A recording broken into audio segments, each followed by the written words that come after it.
With profound, humble gratitude and love to all venerated enlightened masters, we bow to the Almighty in soulful gratefulness for gifting us with their holy blessed presence. May all beings be awakened by their divine grace. Part 1 of 4.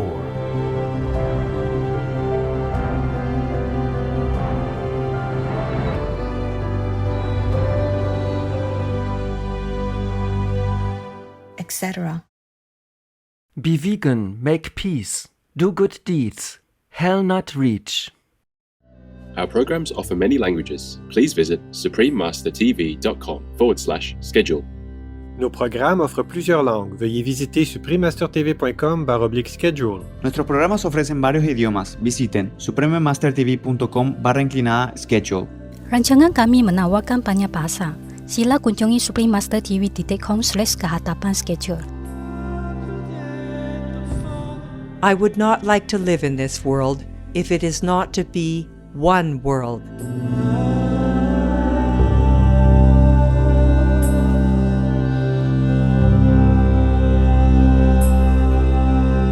Please continue watching for more inspiration from the beloved Mahatma Gandhi Ji, vegetarian.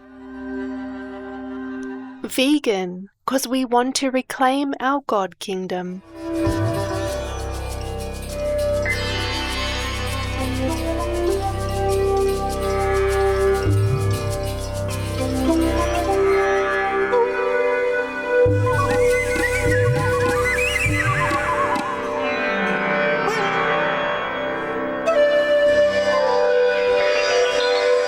Delightful viewers, Suswagatam.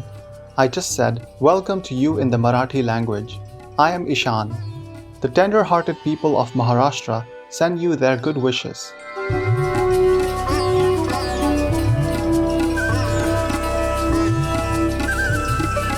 Welcome to International Peace, selections from All Men Are Brothers by Mahatma Gandhi Ji, vegetarian, part 2 of 2.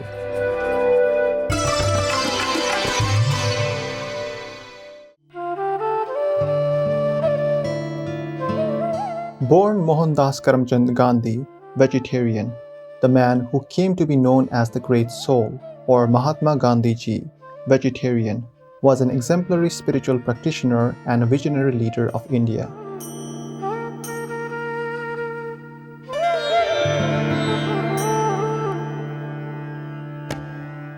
Born in 1869, this passionate servant of humanity first became a lawyer. However, he felt a different calling from within as he discovered a fervent wish to improve the lives of all people. The beloved Mahatma Gandhi Ji, vegetarian, sometimes spoke about desired changes in government and would meditate and fast to encourage a non-violent and beneficial outcome. He thus became an example of peaceful change for an entire country. In his book, All Men Are Brothers, Mahatma Gandhi Ji, vegetarian, humbly reflects on his own life and inner realizations as a way to illustrate the unity of our global spiritual family. In one passage, he describes faith as a divine principle within us all, regardless of religion. It is faith that steers us through stormy seas, faith that moves mountains, and faith that jumps across the ocean.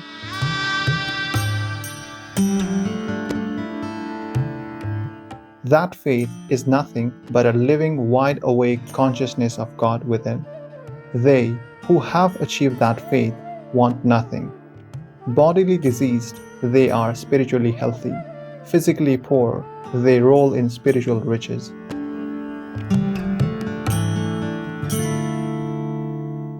Today we are pleased to share with you Mahatma Gandhi's eloquent thoughts on international peace from chapter 6 of his book, All Men Are Brothers. Chapter 6, International Peace. We want freedom for our country, but not at the expense or exploitation of others, not so as to degrade other countries. I do not want the freedom of India if it means the extinction of England or the disappearance of Englishmen.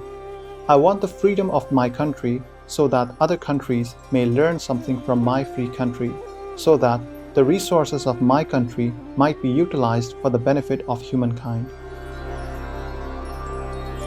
There is no room for race hatred there. Let that be our nationalism. There is no limit to extending our services to our neighbors across state-made frontiers. God never made those frontiers.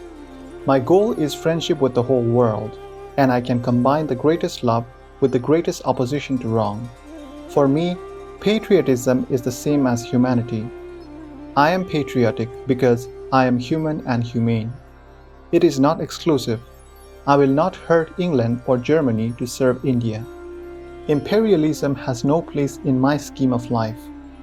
The law of a patriot is not different from that of the patriarch, and a patriot is so much the less a patriot if they are a lukewarm humanitarian. There is no conflict between private and political law.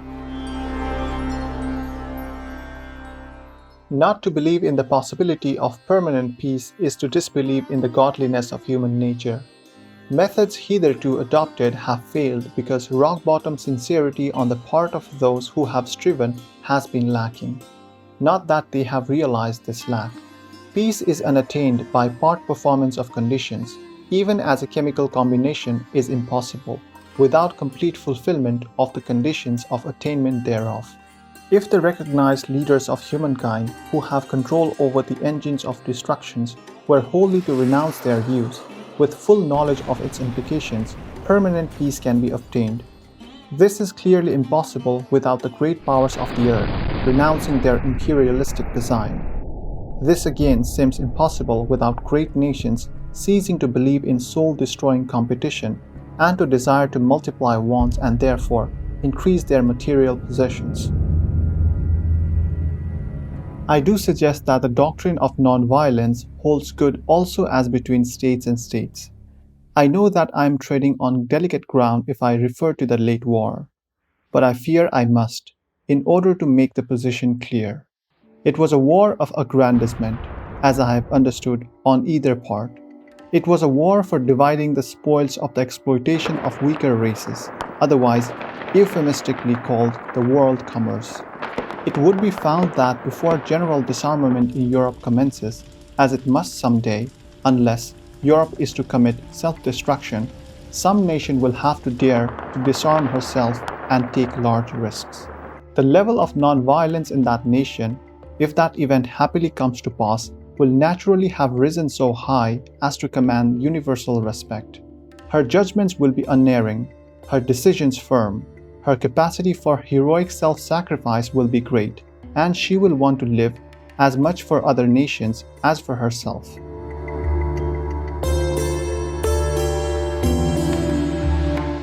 One thing is certain, if the mad race for armaments continues, it is bound to result in a slaughter such as has never occurred in history.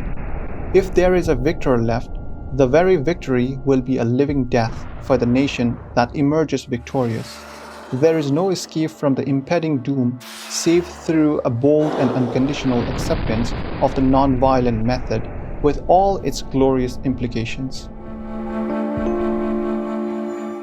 If there were no greed, there would be no occasion for armaments.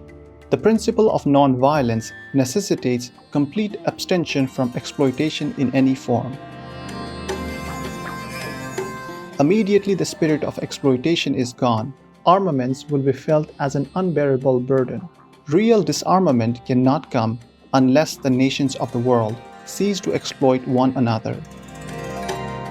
I would not like to live in this world if it is not to be one world.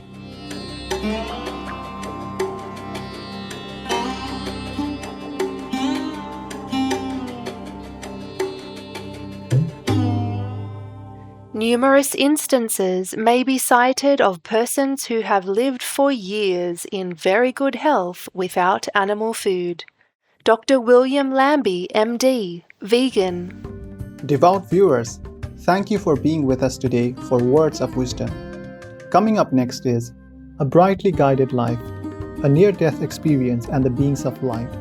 Part 1 of 2, right after noteworthy news. With our most sincere gratitude to heaven, we pray for a vegan paradise on earth. Be vegan, make peace, do good deeds, hell not reach. Our programs offer many languages. please visit suprememastertv.com/schedule and suprememastertv.com/WOW.